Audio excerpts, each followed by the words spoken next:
बच्चों की किताबों के बारे में हम क्या सोचते हैं? अक्सर यही कि अरे ये तो बस बच्चों की चीजें हैं, साधारण कहानियां, रंग बिरंगे चित्र। लेकिन क्या हो अगर ये पन्ने हमारे दिमाग के वो खुफिया आर्किटेक्ट हों जो हमारी सोच की नींव रखते हैं, कि ये सिर्फ कहानियां नहीं सुनाते बल्कि दुनिया को देखने का हमारा नजरिया तैयार करते हैं।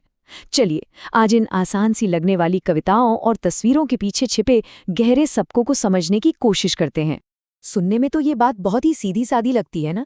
एक गोला है जो बस अपनी तारीफ कर रहा है, लेकिन ये एक वाक्य सिर्फ अपनी बड़ाई करने से कहीं ज्यादा है। ये तो पहचान और मूल्य की एक लड़ाई की शुरुआत है जो बच्चों की किताब के पन्नों पर लड़ी जा रही है, और यहीं से एक बहुत ही गहरे सबक की नींव पड़ती है।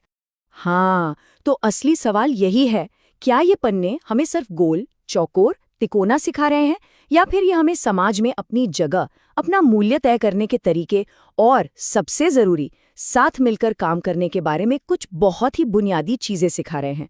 आइए इस सीधी सादी दिखने वाली कहानी की परतें खोलते हैं। तो इस पूरी बात को समझने के लिए हम इसे 5 हिस्सों में देखेंगे।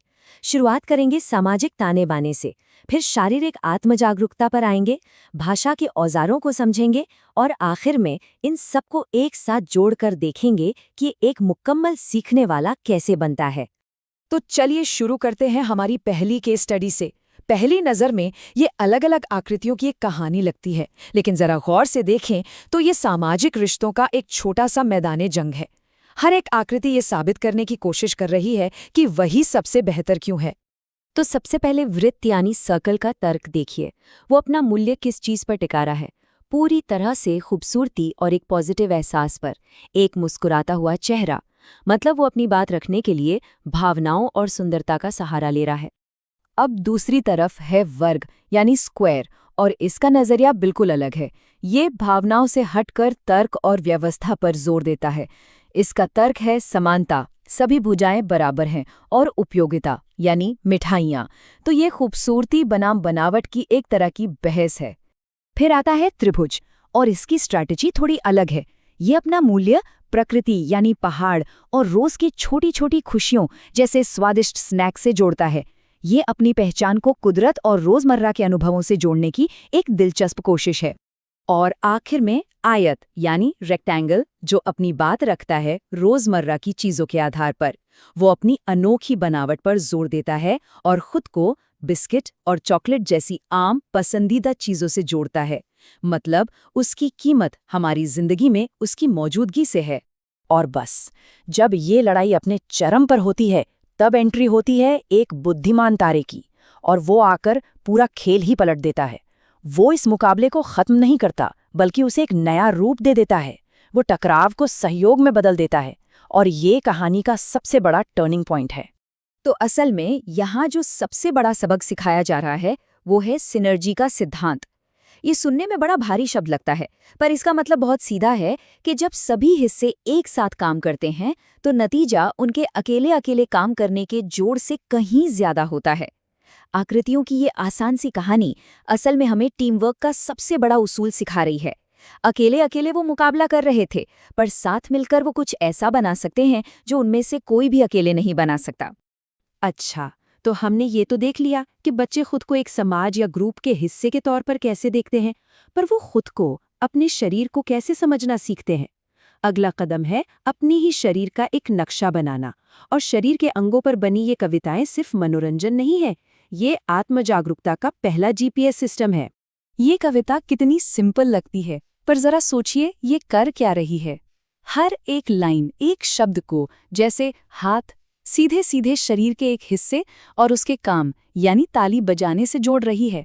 ये भाषा को असल जिंदगी के शारीरिक अनुभव में बदलने जैसा है। और मजे की बात यह है कि ये बस यूं ही नहीं हो रहा, इसके पीछे एक पूरी सोची समझी प्रक्रिया है।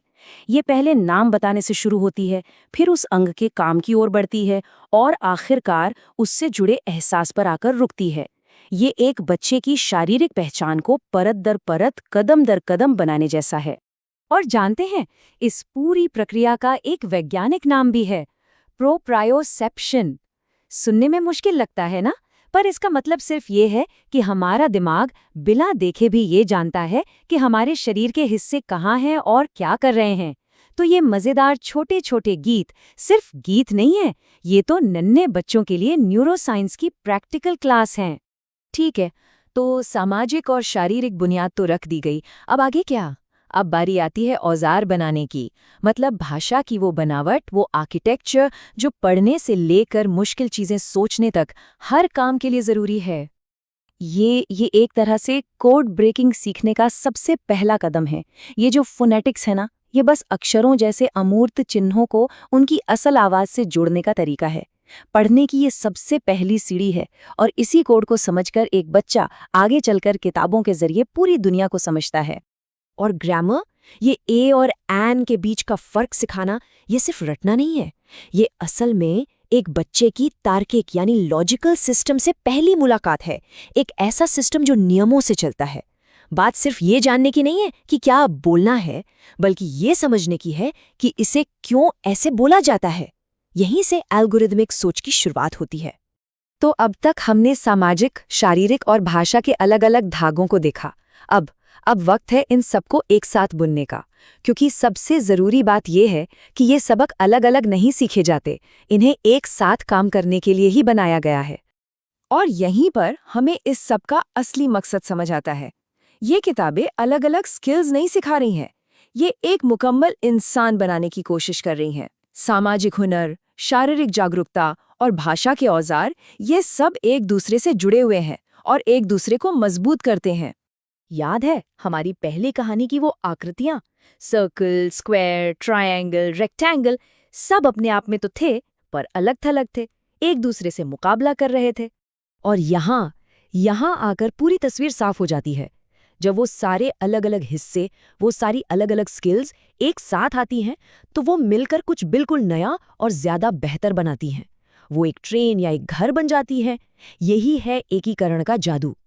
और इन बुनियादी सबकों का असली मकसद भी यही है, अलग-अलग हुनर को मिलाकर एक रचनात्मक, मुकम्मल शख्सियत बनाना। तो ये हमें एक आखिरी सवाल पर लाकर छोड़ता है। वो कौन सी बुनियादी कहानियां हैं जिन्होंने हम सबको गढ़ा है?